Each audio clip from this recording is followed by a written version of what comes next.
这是古田任三郎系列里最受好评的一集，由山口智子主演，完成了一起高智商谋杀，巧妙的作案手法，完美的不在场证明。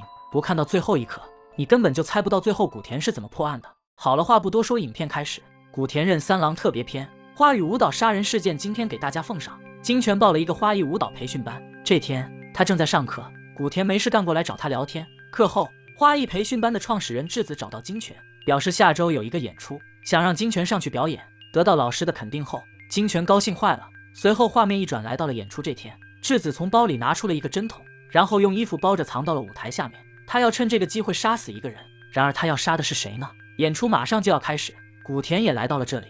正在取票时，突然2名态度强硬的女人走到了旁边。前台工作人员一看，赶忙打电话把智子叫了过来。原来穿粉色衣服的大姐是智子的老师。学成之后，智子出来自立门户，创办了现在的花语舞蹈学院。她创立的这个新式插花与舞蹈元素完美的融合，很受年轻人的喜欢，因此她也就和老师成为了互相竞争的敌对关系。据说老师为了搞垮她的学院，背地里还使了一些小手段。表演马上开始，老师坐在了古田身后，刚坐下，他就让助理离开，等演出结束再过来。随后等助理一走，老师就转头来到了智子的房间。原来两人有着一段不可告人的秘密关系。进入房间后，智子拿出一条宝石项链送给老师，并帮他戴上。从老师的眼神和动作我们可以看出，他深爱着智子，但是智子却早已对此厌烦不已。他站起身来给老师倒了一杯茶，在里面加了一些安眠药。老师也没多想，将茶水全都喝了下去。接着老师还想占便宜，不料遭到了智子的拒绝。老师很生气，狠狠地拍了一巴掌后便离开了这里。智子穿的是露背装，巴掌印非常的明显。为了避免这痕迹被人看到，他打电话给后台的工作人员，让他们把舞台的灯光调成红颜色。随后智子上台表演，古田在下面观看，他那一头茂密的卷发挡住了后方的视线。无奈之下，老师换到了其他位置去观看。下一个表演者是我们的金泉，他刚上台表演就遭到了嫌弃，连古田都觉得辣眼睛，实在是让人无法观看。与此同时，智子来到了舞台下方，换好衣服，拿着针筒来到了观众席上。他坐在老师的旁边，准备将其杀死。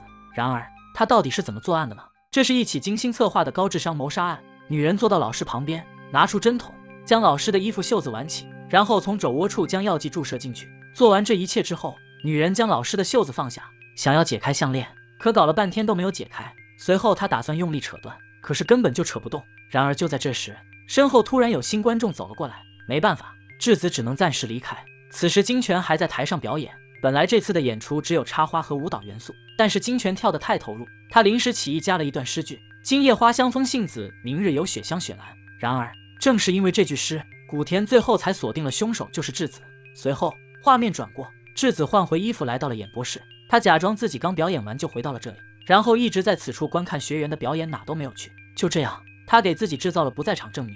转眼间演出结束，所有的观众都已经离开，唯有老师坐在椅子上一动不动。古田意识到了不对劲，于是上前查看，结果发现老师已经没了呼吸。经过检查，古田在尸体上发现了2个疑点：第一是在死者的脖子上发现了一条淤青，第二是死者的肘窝处有一个针眼。看着眼前发生的一切，古田怀疑这是一起复杂的谋杀案。随后他询问助理，发现死者的心脏有问题，并且死者最后一次去医院检查的时间是在上周的周五。听完助理的回答，古田更加确信这是一起谋杀案。此时智子在房间喝了一瓶功能饮料用来提神。古田找到他，刚坐下就发现了放在桌上的空瓶子。智子见状立马抢过来，随后和古田一起出了门。路上古田说道，死者的手臂上有一个针眼，是最近才注射的。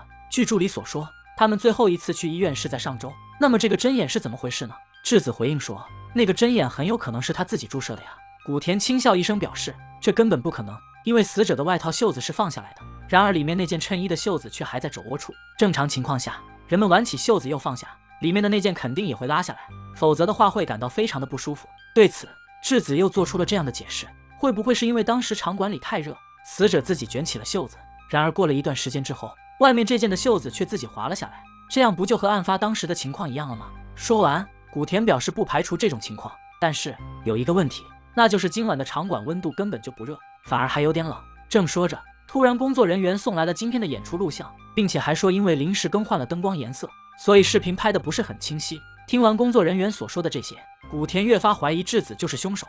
然而智子为什么要突然去更换灯光颜色呢？最后古田又是怎么破案的？古田拿着座位表来到了案发现场。表演开始前，死者坐在古田的身后，但是因为古田头发太密的问题挡住了后方的视线，所以死者临时更换到了其他地方。说完，古田产生了一个疑问：死者换座位时演出已经开始了，当时馆内一片昏暗，不靠近看根本就看不清谁坐在哪里。那么凶手是怎么知道死者换去了那个位置的呢？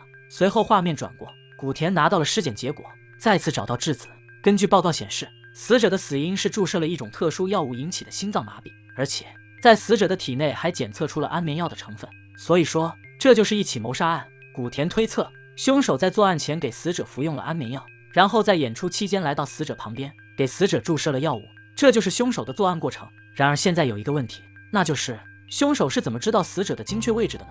正思考着，金泉打开了电视机，想看一下自己的表演，可由于房间的光线太亮，根本就看不清楚。于是金泉跑过去关掉了灯。然而就在此刻，质子突然想起了什么，赶忙起身打开灯，并关掉了电视。随后画面一转，三人来到餐厅，金泉只喝了一口就醉倒在了旁边，质子和古田则在探讨着后面的插花。这时古田突然想起金泉在表演时所说的一句话：今夜花香风信子。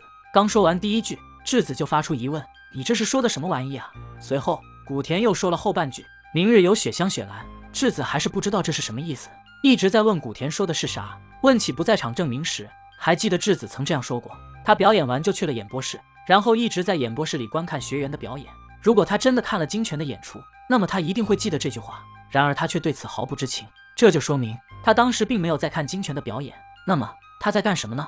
交谈结束，古田带着质子来到了舞台上，然后对着他说道：表演期间，死者曾换过座位，可这个馆内当时坐了200-300人，演出时一片黑暗，凶手要在这几百人之中瞬间找到谋杀对象，这根本就不可能。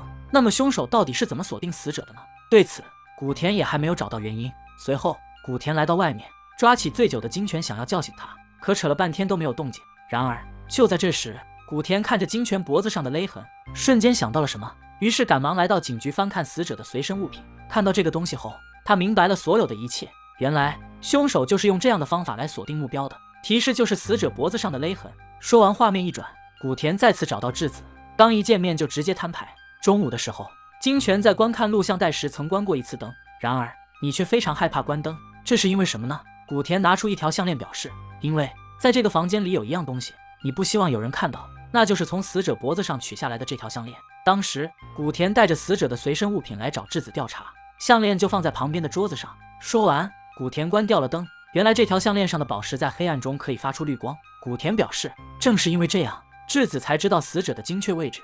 接着古田继续说道，从观众席这边看的话，不一定能看到项链发出的绿光，但是站在舞台上去看，就能准确的看到死者在什么方向。所以说凶手应该是上过舞台的人，并且是演出开始前5分钟站在台上表演的那个人。因为这个宝石在黑暗中最多可以亮5分钟，过完5分钟之后，想要再亮就必须要用光重新再照射一次。从演出开始到结束，馆内全程都没有开过灯。然而宝石发光的时间是在演出开始的5分钟之内，所以说凶手就是在这段时间内锁定的目标。而这个时间段呢，只有一个人在台上表演，那就是你。说完，质子不做回答，影片到此也就结束了。最后质子承认了这一切，古田带走了他。山口智子是岛国著名的演技派首席女星，90年代红的发紫，深受大家喜爱。好了，本期视频到此结束，喜欢古田任三郎的给小森点个赞吧，咱们下期再见，拜拜。